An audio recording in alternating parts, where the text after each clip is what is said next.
tema novo, bacana. Olá. Novo no Brasil, né? Relativamente novo no Brasil. Essa técnica está mais ou menos há uns 12, 13 anos no Brasil. Está me ouvindo, não? Agora eu estou. Então, é uma técnica relativamente nova no Brasil, realmente. Ela tem uns 13 anos no Brasil e 25, 27 anos nos Estados Unidos. Já tem isso tudo nos Estados Unidos? Uhum. Nossa! Que coisa! Então, deixa eu te apresentar então. A Lívia Chaves. A Lívia deu uma guinada na vida, né? Engenheira. Trabalhou quantos anos como engenheira, Lívia?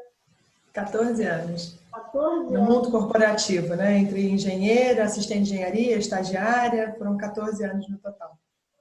Trabalhava numa grande empresa e aí, de repente, não mais que de repente, Lívia resolve dar uma guinada na vida. Conta rapidinho como é que aconteceu isso, Lívia? Como é que você chegou nessa questão de terapia, no Theta Healing? Eu sempre gostei muito de conversar com as pessoas, de interagir com as pessoas. Então, isso foi muito importante para mim, assim, eu perceber isso. Então, Lívia, quanto não estou mais... te ouvindo direito. Deixa eu mudar aqui. Pronto, está me ouvindo bem? Estou, agora estou. Beleza. Tá. Então, assim, eu sempre percebi que eu gostava de conversar, gostava de entender como as pessoas se sentiam, o que acontecia. Sempre fui muito, né? Você me conhece, a gente, né, às vezes conversava, eu gostava sempre muito de conversar com as pessoas, entender e saber o que estava acontecendo e arranjar alguma forma de colaborar de alguma forma com o processo delas. E aí, segui a carreira de engenheira porque gostava de matemática, achava que era uma boa carreira, enfim, e fui nessa carreira. E aí fui vendo que aquilo não me preenchia. Né? Engenheiro também, exatamente. Então, tinham várias coisas que influenciavam. Só que eu comecei a perceber que aquilo ali não me preenchia, que aquilo ali não me fazia feliz. E aí eu falei assim, bom, agora eu já sei o que eu não gosto e não sei do que eu gosto. E aí resolvi fazer um curso de terapia holística, para eu me entender sobre crenças, que falava sobre crenças, sobre mudança de padrão, para eu começar a me entender. E aí, naquele momento, quando eu fiz aquele primeiro curso, achei interessante. Falei, acho que eu vou explorar mais essa técnica, acho que eu vou entender mais sobre isso. E aí, continuei explorando, comecei muito para uso próprio e depois eu fui entender quanto que poderia me beneficiar também de uma forma mais global, como eu gostava de aplicar aquilo nas pessoas, como eu gostava de ver o resultado daquela técnica nas pessoas. Então eu fui cada vez mais me aprofundando na técnica e vendo como eu me sentia bem, como eu me sentia realizada ao aplicar a técnica. E foi de tal forma que eu acabei virando instrutora dessa técnica. Então hoje eu ministro cursos também de Theta Healing, né? Não só atendimento, mas também cursos. E estou também em fase de gestação de um curso próprio, de um projeto próprio. Seria um curso, não, uma nova técnica? Seria um novo curso. Não uma nova técnica, mas um apanhado geral de várias coisas que eu vejo que são interessantes e que... Isso tem efeito. Porque assim, o Theta Healing é uma técnica que tem a ver com espiritualidade, né? É uma técnica que utiliza energia para trazer o bem-estar para as pessoas. Então, a gente conecta com a fonte criadora, com Deus, com o universo, como cada um preferir chamar, com uma energia superior. E a gente e a gente trabalha, faz todo o atendimento utilizando a energia dessa fonte criadora, enfim. Mas eu vejo que também nem todo mundo está disposto a trabalhar a partir da espiritualidade. Então, às vezes, as pessoas querem trabalhar o autoconhecimento, mas não necessariamente abordando essa questão da espiritualidade. Então, essa é a minha ideia com esse meu curso próprio, entendeu? É trazer o autoconhecimento sem estar necessariamente atrelado à espiritualidade. Entendi. Sem estar atrelado à espiritualidade. Uma coisa assim mais para o científico mesmo, né? Mas interessante, legal, porque é verdade mesmo, às vezes a pessoa não quer, não tem essa pegada, não quer a espiritualidade. Eu Exato. mesmo não gosto de fazer assim, nada que tenha assim, uma base religiosa ou espiritual muito profunda em qualquer técnica de aprendizado, de aprofundamento pessoal. Bacana, legal. Apesar de que eu fiz, né, eu quis resolver para mim um problema único, uma coisa única, e eu fui até você e foi resolvido, né? Muito interessante mesmo, mesmo. Eu acho legal por conta da rapidez, porque hoje em dia o mundo infelizmente não permite mais, inclusive eu penso, com os terapeutas, os psicólogos que eu tenho conversado, já não é mais aquela coisa longa, né? Aquele divã do analista, que às vezes a pessoa fica ali anos. Deve ser muito bacana, eu nunca fiz, deve ser uma coisa muito interessante, mas hoje em dia o mundo é assim, né? Ninguém tem mais tempo. E tudo muda, né? Você vê a gente com essa experiência agora do Covid, como foi uma coisa assim que rompeu, né? Muito rápido. Então, qualquer coisa que você fale, qualquer trabalho que você faça antes, você teve ali um impacto muito maior que é a vida, né? Por que é assim? Por que ela pode? Porque a gente está na vida, mas nunca pensa que ela pode se romper de uma hora para outra, e a vida é isso, né? Então, eu acho que muita gente teve que ter essa mudança, né? Essa É coisa. verdade. Legal, Quem então. esperava, né? Que a gente ia Ninguém ter, de esperava. repente, tempo de uma forma diferente, que a gente ia ficar muito mais em casa, e enfim. E pegou todo mundo, o mundo inteiro, né? É, É muito interessante, né? Tem até várias pessoas que têm vários. Depois, se você tiver alguma coisa nesse sentido, entender de uma outra forma, a gente pode um outro dia fazer uma outra live falando sobre essa questão, né? Desse rompimento, dessa mudança mundial, né? Em termos. E, na verdade, parece que quem está muito feliz é a natureza, né? com certeza, O com ser humano certeza. está ainda com medo, né? Com medo, mas a natureza está. Não é, deixa agora eu respirar um pouquinho, vocês vão aí aprender o que eu passava. Mais ou menos assim. Ou a gente começar a aprender com a natureza realmente, né? A gente observar a natureza, como a natureza está reagindo a tudo isso, a gente, não sei, aprender, não sei. Isso é uma outra filosofia de um outro momento, né? E é interessante que rapidez, né? Porque a natureza, todo mundo faz, G20, essas coisas todas, aí eles dão aquele prazo super longo que eu fico pensando, nossa, até esse prazo chegar já acabou. E você vê que nem precisava, a natureza em 3 meses ela se modificou completamente, né? Muito interessante. Precisava de pouco, uma parada, né, de pouco tempo, mas do mundo inteiro, né? Não adiantava um aqui ou outro lá. Olivia, eu estou fazendo uma semana, na verdade 2 semanas, até o dia 25 de junho, que é comemorado o Dia Internacional da Mulher Negra. E aí eu estou fazendo aproveitando essa questão desse isolamento, e como eu trabalho no juizado da violência doméstica, e que continua a todo vapor, apesar da gente ter percebido que caiu o número dos registros de ocorrência, e cada um tem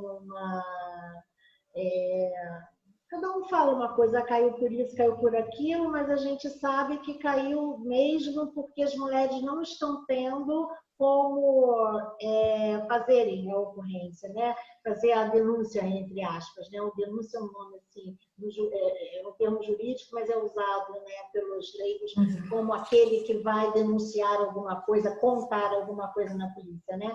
E caiu o número.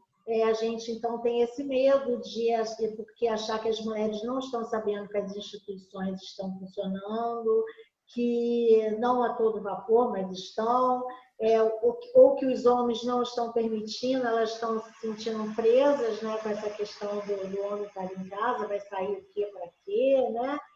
E porque o que a gente percebe é que esses homens que são agressivos, na verdade, eles são também possessivos, né? Então, eles estão ali, eles tomam conta, então tem todo essa característica de não estar permitindo que as mulheres saiam. Então, o que eu estava querendo?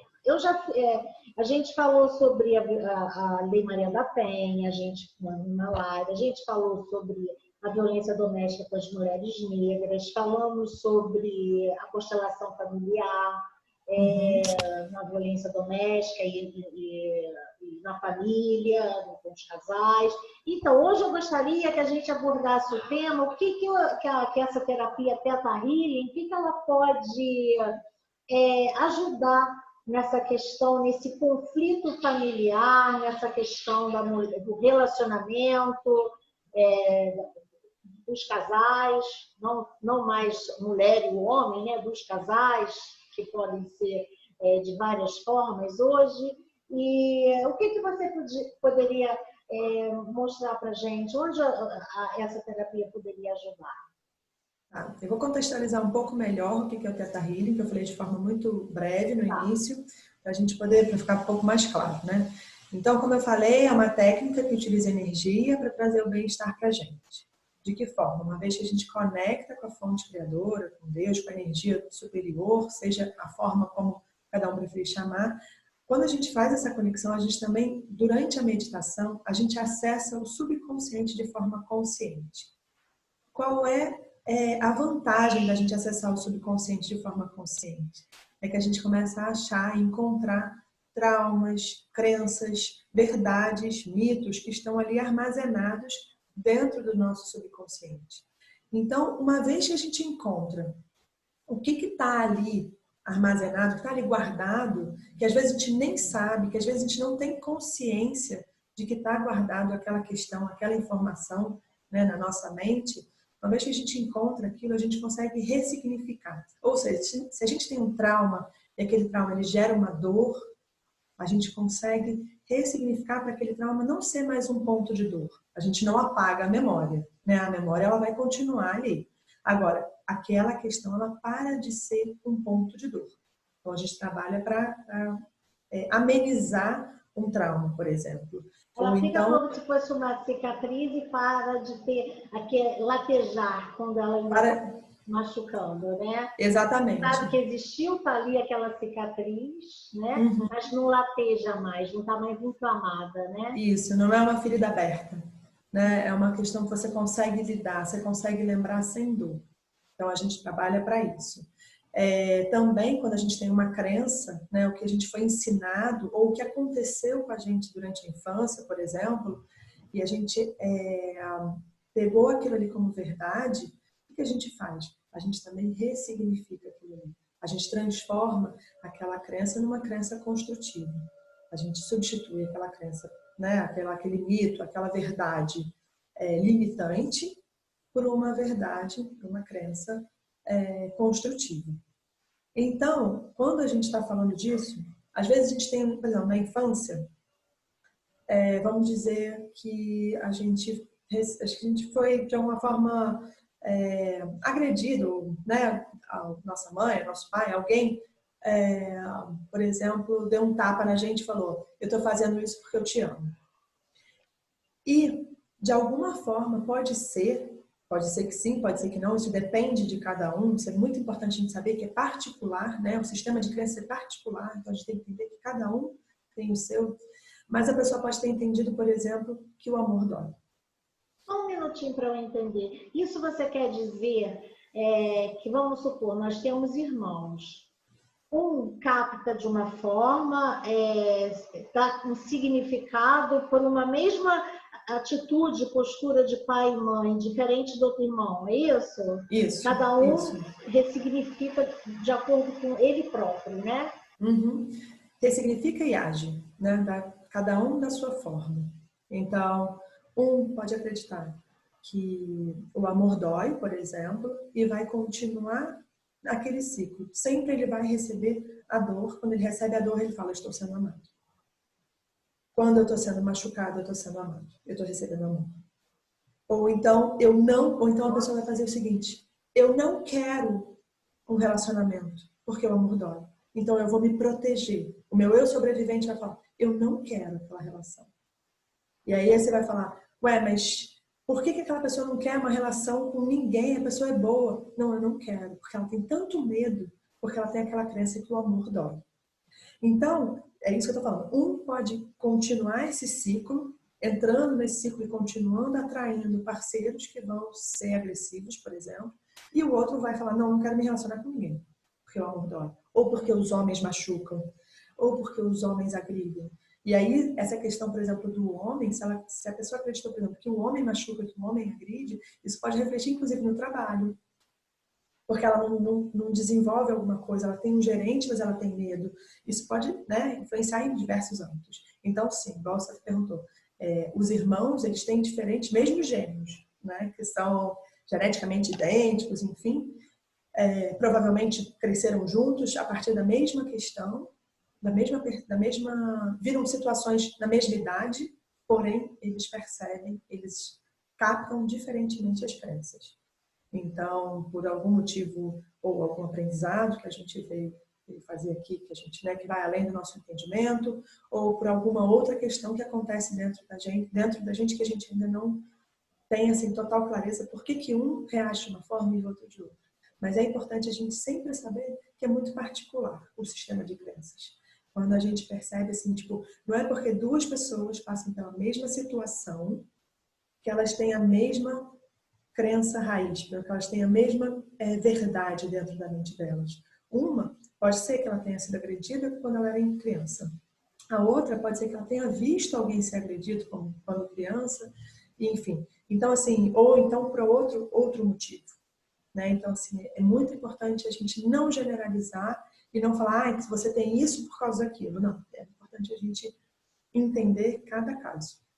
Então, quando a gente começa a perceber que existem crenças, que existem questões que podem influenciar como cada pessoa se relaciona, a gente começa a ver que existe, né, um âmbito muito mais... Existe uma questão muito mais ampla, porque, por exemplo, a pessoa pode se sentir, por exemplo, fraca, incapaz, e aí por isso que ela aceita a agressão, e ela fala assim, eu não posso deixar essa pessoa, porque eu só sou forte com essa pessoa.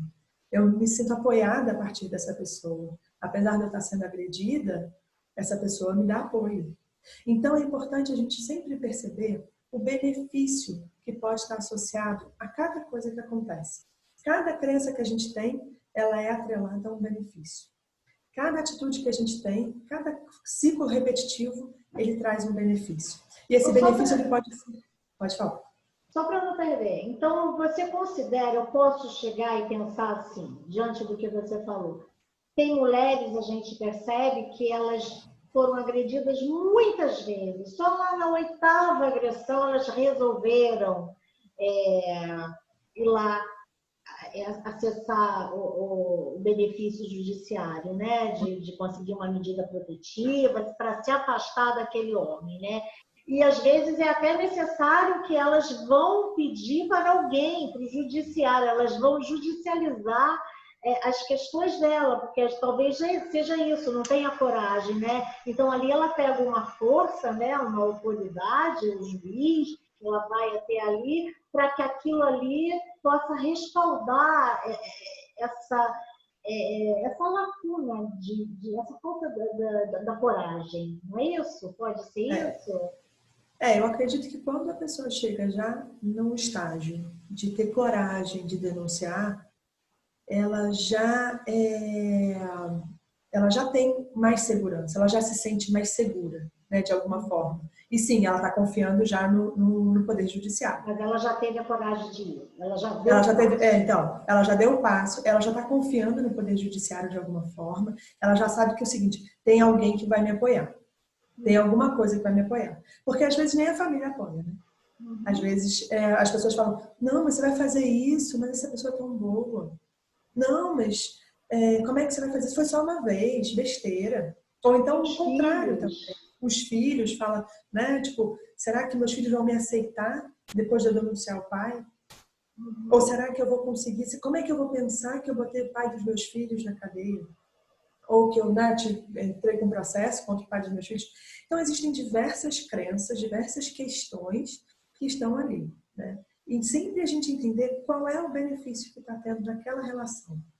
Aquela relação, apesar dela ser de alguma forma agressiva, dela ser desafiadora para aquela pessoa, existe algum benefício. E qual é o benefício? Uma vez que a gente compreende qual é o benefício, a gente trabalhar nessa questão, a gente consegue fortalecer aquela pessoa para ela conseguir tomar uma atitude em relação a essa questão. Então, por exemplo, se ela tem o benefício de se sentir amada pelos filhos, né, de estar com os filhos, de estar sendo apoiada financeiramente por aquele marido, de se sentir... tem muita mulher que tem medo de ficar sozinha, de estar sozinha, de não estar no relacionamento, então fala assim, tá ruim, mas é pior sem ninguém. Então também tem essa questão. Então, uma vez que a gente entende qual é o benefício por trás daquela relação, a gente começa a ser capaz de auxiliar mais aquela pessoa. Claro que a gente também tem que trabalhar questões relacionadas ao amor próprio, né? O quanto que você se enxerga, o quanto que você se ama, o quanto que você se sente segura consigo mesmo, sabe? Sem buscar fora a aprovação, sem buscar fora o amor, sem buscar que alguém te apoie. Então, é você trabalhar o seu apoio interno. Então, eu percebo que quanto mais Você a ser gente... autossuficiente, né? Você se ama e com isso você pode amar o outro sem buscar benefícios externos da sua vida interior, é isso? sem achar que o outro te completa. Sem achar que você precisa do outro, né, para se amar. Se o outro não disse que eu estou bem, que eu sou bonita, que me ama, então eu estou triste. Então é você sempre buscar fora. Quanto mais você busca fora o seu apoio, o seu amor, a sua segurança, mais enfraquecido você está. Porque você começa a depender do outro.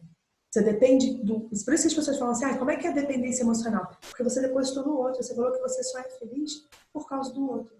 E quanto mais você se percebe só feliz por causa de alguém, você coloca a responsabilidade da sua vida na mão daquela pessoa. E aí, então, você se sente conectada àquela pessoa de uma forma que você fala que ela vai além do racional até, assim, tipo, eu tenho que estar junto daquela pessoa porque ela é minha força.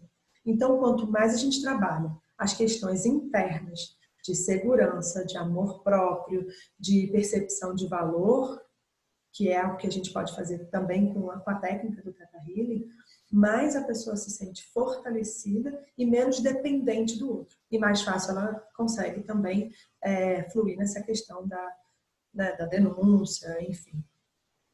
Olivia, Ficou claro ou ficou não ficou confuso? claro, mas eu só vou então fazer uma comparação aqui. A mulher às vezes tem essa questão de também, o que os outros vão falar se eu for uma mulher separada. Ainda traz nessa coisa que não deixa de ser um machismo, né? A mulher para ser alguma coisa é uma crença. Eu tenho que ter um homem do lado, né? Porque senão eu posso ser uma mulher, sei lá, a sociedade joga muito isso, né? Uma mulher separada ainda traz isso. Apesar da gente já estar no tempo vivenciando uma nova geração, outro pensamento, ainda existe essa interseção, né? Muitas mulheres ainda têm essa crença. Agora, o que eu acho interessante, Olivia, é que tem homens que também, só que uma crença diferenciada, porque às vezes é muito comum que eles sejam agressivos por conta de eles não querem, porque às vezes a mulher tomou a iniciativa de eu não quero mais estar nesse relacionamento, eles querem, eles se desesperam e eles agridem. Isso é assim, é um fato corriqueiro. A questão homem, eu não quero te perder, mulher, então eu vou te agredir porque eu tenho a posse, você é só minha. Porque eles também não suportam. Mas é de um outro lado, não é? Já é uma outra crença, não é? Como é que você... É muito interessante você trazer essa questão né, do que os outros vão pensar, que é uma questão do coletivo, né, que é muito comum a gente ter isso na nossa sociedade, o que os outros vão pensar, quem sou eu sem essa pessoa, né? Então, é muito comum também, e isso sim, né, como é que eu vou contar para alguém que eu fui agredida? Ter vergonha também, né, em relação a isso. Então, sim, são crenças comuns que a gente percebe. Mas a gente também, como você falou, dos homens, né? Que o homem começa a agredir uma vez que a mulher fala, eu não quero mais. Então a gente começa a perceber, igual você falou assim, são muito possessivos, é comum que eles sejam muito possessivos, né? O homem que é agressor, ele é muito possessivo. Por que a pessoa é possessiva? Porque ela tem um medo de perder. Então, da mesma forma que você falou, quando a pessoa fala, não quero mais, ele agride, porque ele está com medo de perder. Então a gente começa a perceber que não é por uma rigidez e por eu sou forte, eu sou, né, enfim, sou superior, mas é pelo medo. Existe um medo, existe uma questão ali dentro, sensível. Eu não posso ficar sozinho, eu tenho medo de ficar sozinho. Como é que eu vou perder? Eu não sei perder, eu não aprendi a perder e agora eu vou perder. Como é que eu vou ser rejeitado? Então você começa a perceber que aquilo ali dá um gatilho também numa dor, né, dele. Então a gente tem que observar que existe uma dor também do homem e que ele está protegendo a partir da agressão. De alguma forma ele quer proteger a partir dessa agressão. Então não só a questão de ser rejeitado, questão de ser fraco, questão de não ser poderoso. Então quando ele começa a perceber, ele fala assim, não, eu preciso mostrar que eu sou poderoso. Para quem que eu vou mostrar? Eu não posso perder, então eu vou fazer tudo para segurar. Ela não pode, né? Não é possível que ela vai me rejeitar. Eu já fui rejeitada, eu já carrego essa dor. Como é que eu vou ser rejeitado novamente? Então aquela é um ponto de dor também, que ele coloca para fora, agredindo a parceira, ou parceiro, enfim. Mas não querendo ser, como é que se fala? Não querendo assim, passar a mão na cabeça da vítima, não querendo passar a mão na cabeça do agressor, mas a gente perceber que existe também um ponto de dor ali, que existe uma questão a ser trabalhada. E não só acusar e falar, olha, tudo bem, a pessoa cometeu um crime, ok, é importante a gente perceber isso, mas é importante a gente também trabalhar qual é a questão, qual é a dor que ele carrega ali dentro dele. Porque senão, esse ciclo ele se repete na vida dele. Ele vai continuar se repetindo. Da mesma forma que as mulheres, se a gente não trabalhar essa questão relacionada ao amor próprio, à segurança, à autovalorização, a tendência é que ela repita num próximo relacionamento a gente o vê mesmo muito padrão. isso. Porque a gente acaba cuidando daquelas pessoas, porque a gente tem um grupo reflexivo, 2 homens, e tem a sala violeta que atende as mulheres. Então a gente tem uma continuidade a gente passa a se relacionar com aquelas pessoas a partir do momento que elas entraram ali no judiciário. Infelizmente não são todas, porque a gente não tem, né? Porque em Petrópolis é muito grande o número de violência doméstica. Então, a gente não consegue com todos, mas bastante. E a gente percebe que as mulheres, quando elas estão ali separadas, aquela situação se resolveu, às vezes fizeram um grupo dos homens, das mulheres, de mediação, e está resolvido. Elas voltam ali porque elas fizeram a mesma coisa com outro homem. Uhum. E aí que a gente olha, e aí que a gente olha o seguinte, talvez seja um padrão de uma crença ali dentro, que eu estava falando ali no início da live, que o amor dói, que eu preciso ser de alguma forma punida, porque eu acredito que eu sou sempre faço tudo errado, então eu preciso ser punida, talvez, não sei. Cada um tem o seu sistema de crenças, mas é importante a gente perceber o que acontece ali dentro da mente dela, por que ela atrai outro parceiro que tem o mesmo padrão de comportamento, que é agressivo, que é violento. Isso, como é que atrai, né? Uhum. Atrai porque nossa mente quer estar certa. A gente quer estar certo. Então, se eu acredito que o amor dói, eu vou buscar situações que me confirmem essa questão. que me confirme que o amor dói, que o amor machuca. Se eu acredito que eu preciso ser, sei lá, punida de alguma forma, então eu vou buscar situações em que eu vou ser punida. Então, são questões que acontecem, é como se a gente sempre quer estar certo, de alguma forma a gente vai atrair. É muito importante, né, a gente pontuar que eu não estou dizendo aqui, de forma alguma, que a vítima é culpada. Mas é importante a gente perceber como que a vítima pode mudar a vida dela. Como que ela não é responsável pelo ato do outro, mas ela é responsável pelo que está acontecendo na vida dela. E o que ela pode fazer para mudar? O que ela pode fazer? Qual é a atitude que ela pode tomar? Uma vez que ela percebe que ela tem escolhas, que ela é responsável pela vida dela e que ela tem escolhas, é ali que ela consegue pensar em formas de mudar a vida dela. Apesar de ser complexo, claro, né? A gente tem situações que são complexas, muito complexas, mas é importante a gente perceber o seguinte: cada um é responsável pela sua vida. Não é responsável pelo ato do outro, mas é responsável pela sua vida. E se você vê aquele padrão se repetindo, o que acontece? Qual é o benefício? Né? Eu volto a falar no benefício. Qual é o benefício que você tem? O que acontece dentro daquela mente? O que gera esse comportamento? O que gera ela atrair aquela relação abusiva, uma outra relação abusiva com outro parceiro? Será que ela se respeita? Será que ela mostra para o outro que ela merece respeito?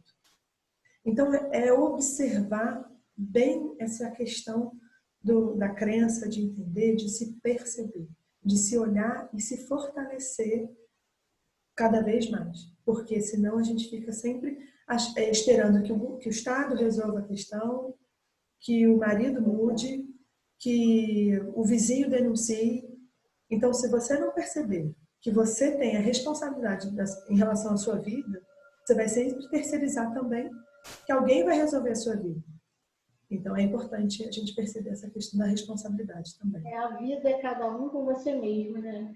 É. Não adianta você colocar, você é conduzido até uma certa idade pelos pais e tá me ouvindo? Tô. E depois aí você aprende, aí você se torna adulto e você tem que aprender a se conduzir, né? Senão você continua como uma criança, às vezes birrenta, às vezes, não é? Fazendo, não querendo crescer, porque tem muito isso. E tem umas frases interessantes que tem gente que fala assim, essa pessoa aí tem dedo podre. Todo o relacionamento dela, nossa, ela só escolhe gente má, gente agressiva, gente que tem algum vício, né? Então é essa questão mesmo, a pessoa vai repetindo aquilo porque está na crença, no cérebro dela, né? Na mente dela, né? Alguém respondeu aqui, mas muitas vezes é sem perceber. Sim, é no inconsciente. Não é óbvio para a pessoa. Se fosse óbvio, era muito mais fácil. Mas muitas vezes essas crenças estão guardadas, estão no inconsciente. E quando a gente fala, né, da relacionamento do dedo podre, do vício, né, a gente tem um querendo ser cuidado e um querendo cuidar. Então, quando a gente tem questões, né, em relação à doença, às vezes no relacionamento, claro que eu não estou dizendo que o parceiro é responsável pela doença da parceira. Eu estou querendo dizer que tem uma pessoa demandando cuidado e uma outra pessoa demandando cuidar de alguém. Existe uma pessoa... como que a gente tem benefício? Por que você sempre atrai uma pessoa com vício? Né? Com aquele tipo de vício? O que você ganha a partir dali? Será que quando você, sei lá, reclama do seu parceiro para alguém te acolhe e é naquele momento que você é acolhida? Será que esse é o seu benefício? Ser acolhida por alguém? Será que é o momento que você é acolhida? Então, é a gente muito perceber o benefício e perceber também essa dinâmica, eu chamo de gangorra do relacionamento, sabe? Como que a gente consegue equilibrar? Como é que duas pessoas... por exemplo, um quer muito fazer tudo para o outro e o outro acaba atraindo pessoas que querem receber tudo de alguém. Porque duas pessoas que querem fazer tudo para o outro ficam assim, deixa eu fazer para você, não, deixa eu fazer para você, não, eu vou fazer. Essas pessoas não vão se combinar. Agora, se uma pessoa quer fazer tudo para o outro e tem alguém que fala assim, obrigada, eu queria muito que alguém fizesse tudo para mim, essas pessoas vão se combinar. E aí, uma vez que a gente começa a perceber que a relação fica pesada para alguém, observa como que você pode fazer esse equilíbrio. Como que você pode ajustar esse relacionamento. Então, por exemplo, eu estou fazendo demais, eu estou achando que estou sendo explorada pelo meu parceiro, que eu estou fazendo muita coisa. Como que você consegue ajustar? O quanto que você está negando o seu tempo, o seu momento, para atender o outro, né? De que forma que você pode ajustar isso e começar o seguinte: não, eu vou me priorizar. Eu posso priorizar meu tempo. Eu posso fazer mais por mim, ao invés de largar tudo que eu estou fazendo por mim para fazer pelo outro. Então é aí que a gente começa a perceber que a pessoa consegue balancear a relação. Então é bem a gente perceber o seguinte: o que eu estou fazendo que está deixando essa relação desbalanceada? Vê se existe alguma coisa, percebe se existe alguma atitude que você pode mudar para balancear essa relação que está desbalanceada. Ontem eu fiz uma live com a Laura Fontoura sobre constelação familiar. E eu achei interessante uma colocação que ela fez de que a pessoa, o casal, se uma pessoa oferece mais do que a outra, aquela que recebeu mais, ela vai se sentir inferior. Porque a outra está querendo... Eu lembrei disso que você está falando aí, né? Na questão de eu vou fazendo por você. E tem que ter esse equilíbrio. Diz, como ela falou, o Bert Helling, que numa relação você tem que ter um equilíbrio em tudo, porque senão você acaba trazendo num sentimento do outro essa questão ou de inferioridade ou de superioridade, né? E aí você fica pesado para alguém. Se está pesado para alguém, é porque está desbalanceado. Desde que tenha um acordo, se tiver leve, tudo bem. Não tem problema que seja assim. O problema é se pesar, né? Sim, um pode fazer muito em casa e o outro fazer muito, sei lá, sendo provedor, não sei, né? E aí você combina isso. Agora, se está pesado, se aquilo ali você está se sentindo de alguma forma explorada, enfim, então é importante a gente ajustar isso, né? Sempre perceber que existe alguma coisa que a gente possa fazer. Porque se é a nossa vida, a gente tem alguma coisa a fazer, a gente tem como escolher alguma atitude, alguma coisa para a gente resolver a nossa vida. É muito interessante. A questão na violência doméstica a gente percebe muito também, a gente já falou aqui um pouquinho bem no passado, da questão do ciclo da violência, né? Que aqui o casal está ali, aí começa aquele conflito, aí vem uma agressão, aí pede desculpas, isso é nítido. Isso é muito bem colocado porque acontece sempre, é comum acontecer.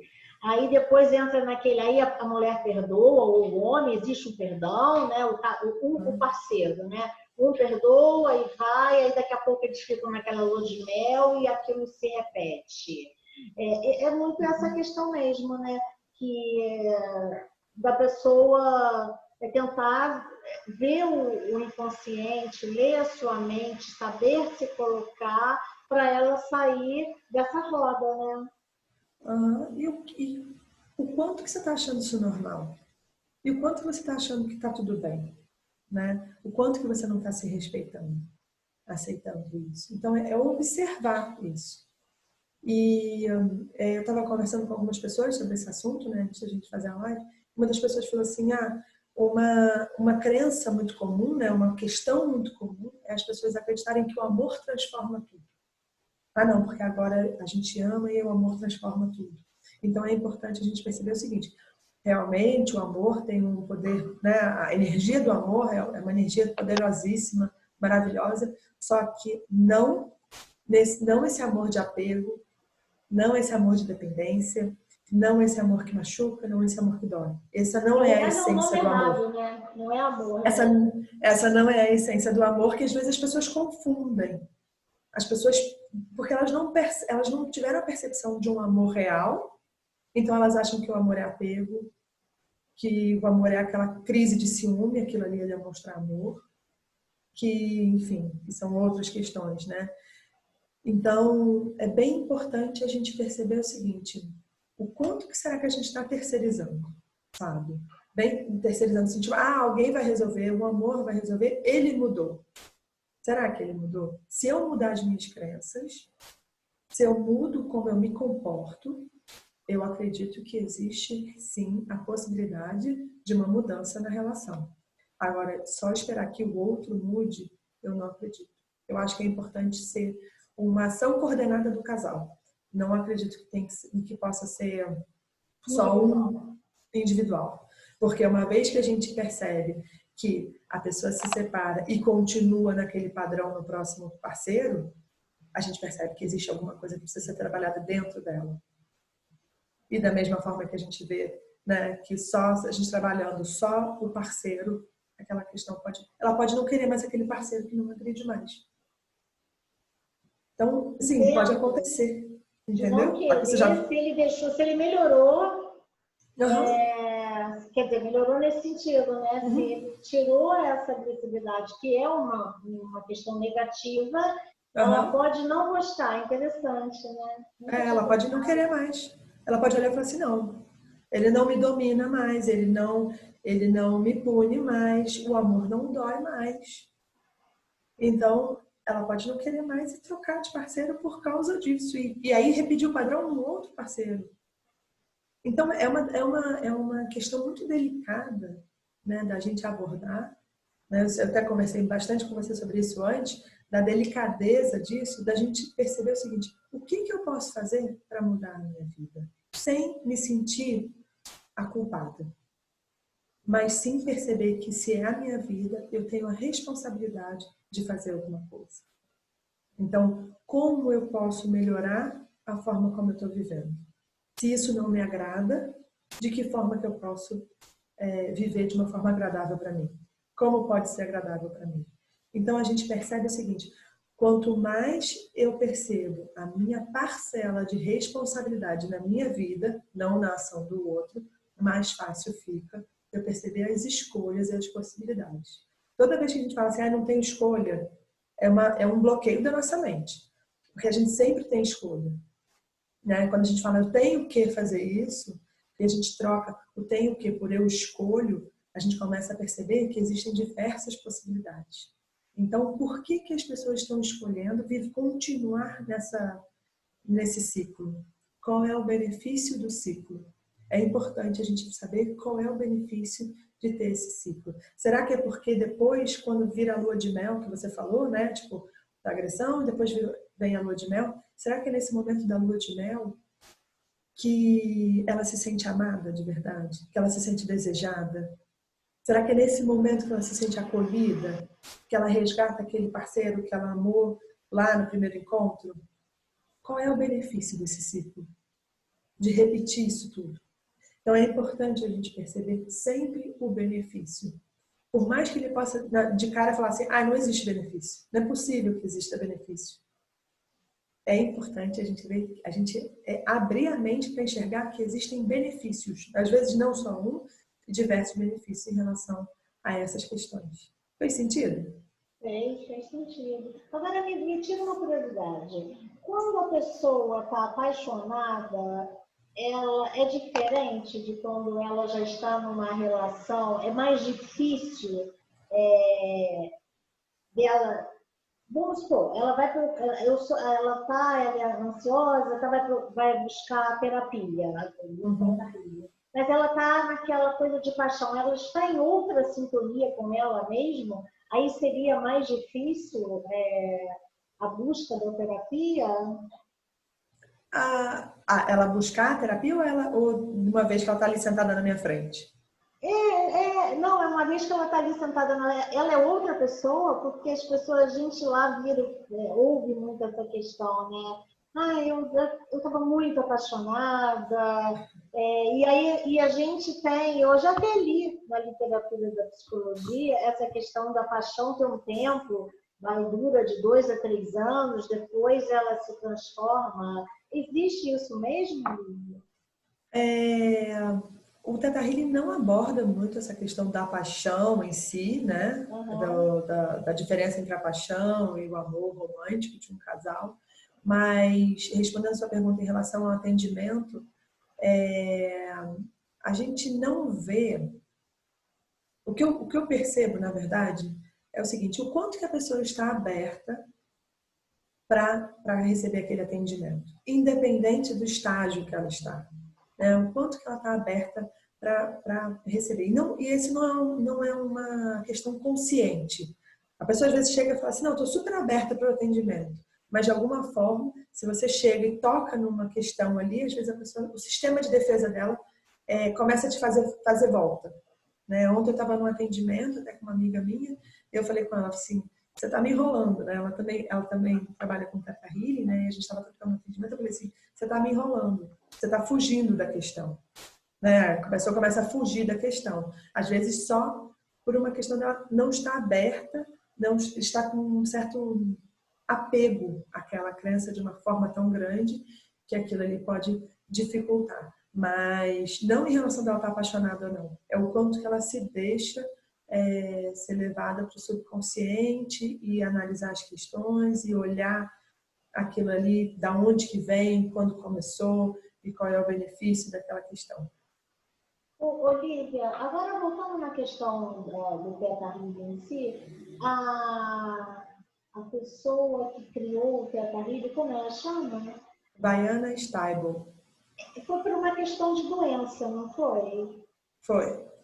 Ela começou a sentir, ela trabalhava numa indústria química, começou a sentir uma dor muito forte na perna, e aí então os médicos deram pouco tempo de vida para ela e tudo mais. Ela já trabalhava com naturopatia, com massagem, essas coisas assim. E então ela resolveu, né, depois de aparecer algumas coincidências, né, na frente dela, ela resolveu fazer uma cura na perna dela. E ela sentiu que aquela perna dela tinha sido curada, ela começou a testar, os médicos falaram que ela não podia botar a perna no chão, enfim, não podia encostar o pé no chão. Então ela começou a botar o pé no chão, a forçar, e ela viu que a perna dela tinha se curado, né? Era um câncer que foi diagnosticado, e ela acredita que esse câncer tinha sido gerado por causa da exposição do mercúrio na indústria química que ela trabalhava. Então ela se curou a partir desse câncer. E eu acho que assim, é muito importante a gente perceber que a fé, né, o quanto que a gente acredita que alguma coisa pode ser curada, também influencia.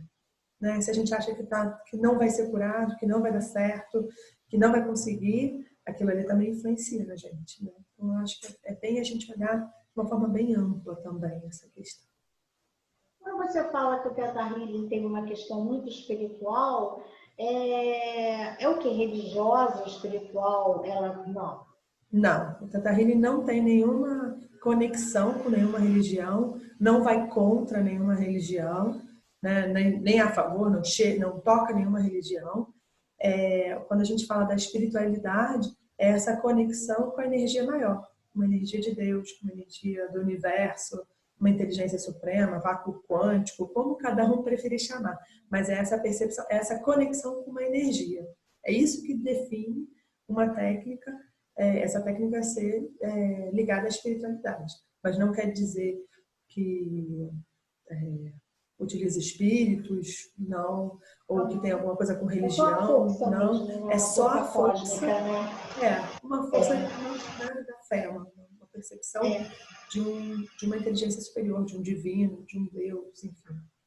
E foi ela mesma, ela usou então, ela percebeu que ela podia trazer essa luz, essa energia, seja o que for, para ela, a ponto de curar de uma doença que talvez não tivesse cura.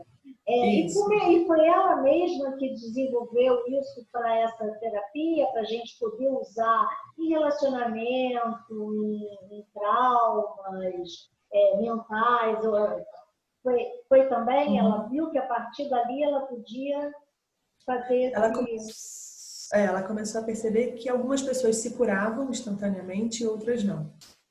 E ela não entendia por que aquilo ali acontecia. E ela começou a perceber que existiam algumas crenças, algumas verdades que bloqueavam as pessoas de conseguir, assim, que as pessoas conseguissem se curar. E ela começou a perceber que existia um benefício, né? Então, às vezes a pessoa ela é cuidada quando ela está doente, ou que ela aproxima da família, se aproxima da família, ou ela acredita que ela precisa sofrer para ficar perto de Deus, para evoluir na vida, enfim. Então, ela começou a perceber que existiam algumas crenças que bloqueavam aquilo ali, né? Por exemplo, ela atendeu uma moça que ela falou, não quero que cure essa minha questão totalmente, eu quero só que melhore, amenize. Porque se você trouxer, né, enfim, se você trouxer a cura para essa minha questão, meu marido vai me largar, porque ele voltou para casa depois que eu fiquei doente. Então a gente começa a perceber que existem benefícios. Então, a partir daí que ela começou a desenvolver esse sistema de crenças, né? Esse trabalho de crenças, que a gente perceber de onde que vem a questão, para que ela serve, o que está acontecendo. Então, a gente consegue fazer esse desenrolar, ele veio a partir dessa questão da doença, realmente, que ela percebeu que algumas pessoas se curavam e outras não. E o interessante a gente falar o seguinte, a palavra cura ela é bem polêmica no Brasil, né? Na verdade, quando a gente traduz o Theta Healing, né, que é a frequência cerebral de onda Theta, que é a frequência que a gente acessa quando a gente faz essa meditação e quando a gente acessa o subconsciente, e o Healing, em português a gente traduz como cura. Em inglês, na verdade, o healing seria um alívio. Seria uma cicatrização e não cura. Mas a gente acaba que a palavra é mais fácil de ser trabalhada como cura. Então, assim, é importante a gente perceber o seguinte, não é que a gente está prometendo uma cura, mas a gente percebe um alívio. A gente percebe uma mudança de padrão. A gente percebe que aquela questão ela tem como ser melhorada, ter uma evolução positiva e não prometer uma cura ou uma questão assim. Ela até no livro em inglês ela fala, não é uma cura, a gente não vai falar de cura, a gente vai falar de healing. Então, quando a gente percebe que existe uma diferença na tradução para o português em relação a healing como cura. O healing seria um alívio, seria uma cicatrização, seria uma melhora. E na terapia, a gente agora só tem, acho que consultoria. 7, eu acho. 10? 8? 7,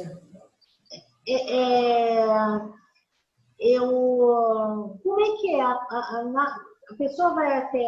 Ela pode ser curada num encontro só com a terapeuta? É uma meditação? Pode?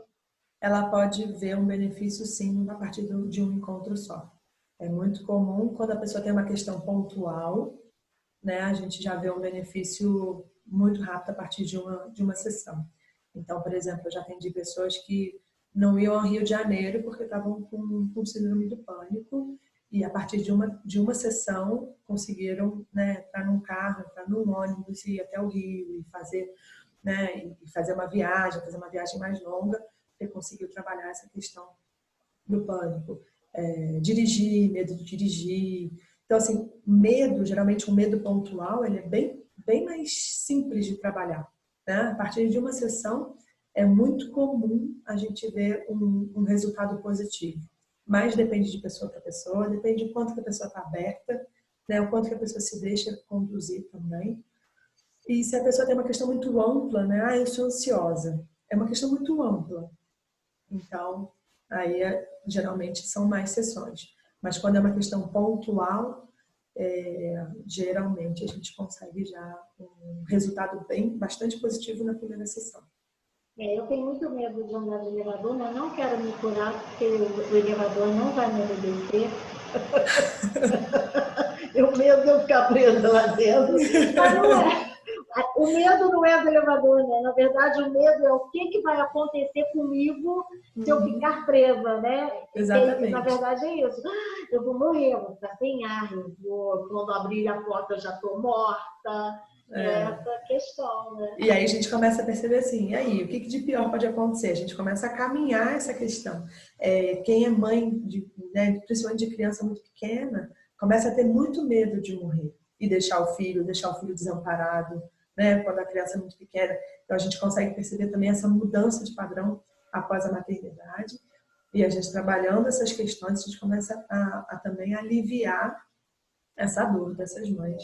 Eu tive uma questão, a gente só tem 5 minutos, mas é rápido. Eu tive uma questão que uma amiga, você falou também, me levou justamente nesse lugar, que a gente pode, às vezes, pegar do outro, né? Trazer o que o outro sentiu. Então, eu tinha uma amiguinha, a gente devia ter uns 6 aninhos, e ela chorando que a mãe morreu. E ela pedia, pede para as estrelinhas, pede não sei o que, para minha mãe não morrer, e a mãe morreu. E eram várias crianças que brincavam na noite, era na casa da minha avó, numa vila. Aí e aí eu passei a ter medo de perder minha mãe. Eu passei a ter medo e fui ficando e tinha medo. E aí na adolescência, você sai, você namora, você esquece um pouco aquela questão. Fica meio invencível, né? Aí quando eu tive o meu primeiro filho, comecei a ter medo, eu morrer. Meu Deus, e se meu filho ficar sem a mãe? E logo eu me lembrava dela. Nossa, ela é tão fininha, ficou sem a mãe. Então a gente faz mesmo, né? É uma facilidade, né? Ainda mais com a idade que você estava. Você tinha 6 anos, né? Até os 7 anos, mais ou menos, né? Um pouquinho, às vezes até mais, a criança está vibrando na frequência cerebral de onda teta. Ou seja, ela está jogando para o subconsciente as experiências que estão acontecendo, ela está se moldando a partir daquela época, daquele momento. Então, os traumas, as questões que acontecem na infância, elas ficam muito, muito armazenadas, muito estocadas no nosso subconsciente. E às vezes a gente nem lembra, no seu caso você até lembrou da questão, às vezes a gente nem lembra o que aconteceu, mas são aquelas questões que moldam a gente. Então, quando você fala essa questão assim, que você teve um gatilho, quando você teve filho, aquilo ali te trouxe um gatilho, né? Você lembrou daquela questão. Querida, fala agora onde você atende, como é para o pessoal aqui de Petrópolis, quando é que vai ter um novo curso, porque o tempo está acabando e eu queria que você falasse isso. Tá. Atendimento, atualmente a gente está fazendo online. O atendimento, eu já fazia atendimento online antes até da pandemia, então assim, é comum, a gente já tem essa prática de atendimento online. E agora a gente também está ministrando um curso online. Eu ministrei um curso agora no final de semana passado. E no início de julho, eu também vou ministrar mais um curso durante a semana. Vão ser 4 horas por dia, durante 5 dias na semana. E a gente vai ministrar o segundo curso online que eu vou fazer. Então, tem até o pessoal que fez curso comigo, entrou aqui na live, não sei se elas ainda estão aí, mas foi bem interessante, foi bem proveitoso. A gente pôde perceber que os alunos se conectaram, mesmo a gente estando fazendo um encontro virtual. Então, assim, elas se integraram, se conectaram, e eu pude também me conectar muito bem com elas. Então, foi uma experiência muito interessante no curso online e ver como funcionou bacana. Então, é isso, curso online e atendimento online. Agora é o novo normal, né? Todo mundo vai ter. E eu achei interessante, a gente consegue, né? Tá ligado, é a mesma energia do Wi-Fi. Você não tá no mundo inteiro, você não tá, né? Muito bacana. Querida, a gente tem 2 minutos. Eu vou colocar a nossa live depois no Face, no YouTube, e aí eu vou pegar direitinho o seu contato, direitinho, para passar para as pessoas. Tá bom? Tá ótimo. Queria agradecer o convite. Obrigada, maravilha, obrigada mesmo por você ter vindo, foi ótimo, maravilhoso. E depois a gente também combina de fazer algum trabalho, alguma coisa, com o meu pessoal lá na violência doméstica. Sim, com certeza. Com certeza. Muito, muito grata, muito feliz pelo convite. Amei, adorei. Muito obrigada. Foi um prazer. Um beijo para você. Um beijo. Tchau.